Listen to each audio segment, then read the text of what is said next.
এবার সীমান্তে টিকটক করার সময় দুই বাংলাদেশিকে ধরে নিয়ে গেছে ভারতীয় সীমান্তরক্ষী বাহিনী বিএসএফ। শুক্রবার সন্ধ্যার আগে পাটগ্রাম ধবলসুতি সীমান্ত থেকে তাদের আটক করে নিয়ে যায় ভারতীয় সীমান্তরক্ষী বাহিনী বিএসএফ। কালবেলা ও ঢাকা পোস্টের রিপোর্ট অনুযায়ী জানা যায়, তিস্তা ব্যাটালিয়নের ধবলসুতি-বিওপির দায়িত্বপূর্ণ এলাকা সীমান্ত মেইন পিলার 825/1S এর নিকটবর্তী চা বাগানের মোবাইল ফোনে টিকটক ভিডিও বা ছবি ধারণকালে বিএসএফ তাদের আটক করে।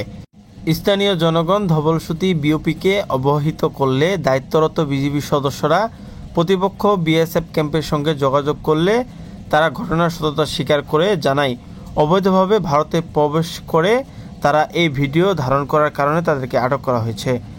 আটককৃতরা হলেন পাটগ্রাম রহমতপুর গ্রামের গাটোয়ারি ভিটা এলাকার মোস্তাফিজ ইসলামের ছেলে মাহফুজ ইসলাম ইমন, সে এসএসসি পরীক্ষার্থী।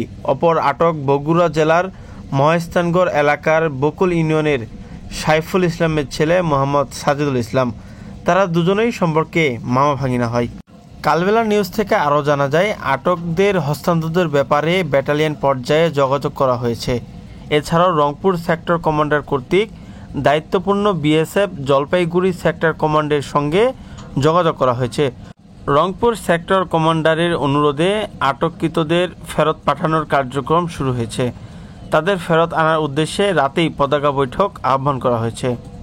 এর আগে শুক্রবার 2 মে দুপুরে দিনাজপুর বিরল উপজেলা ধর্মজৈন এলাকার দুই বাংলাদেশি কৃষককে ধরে নিয়ে যায় ভারতীয় সীমান্তরক্ষী বাহিনী বিএসএফ। এ সময় তাৎক্ষণিক দুই ভারতীয় নাগরিককে আটক করে গ্রামবাসী।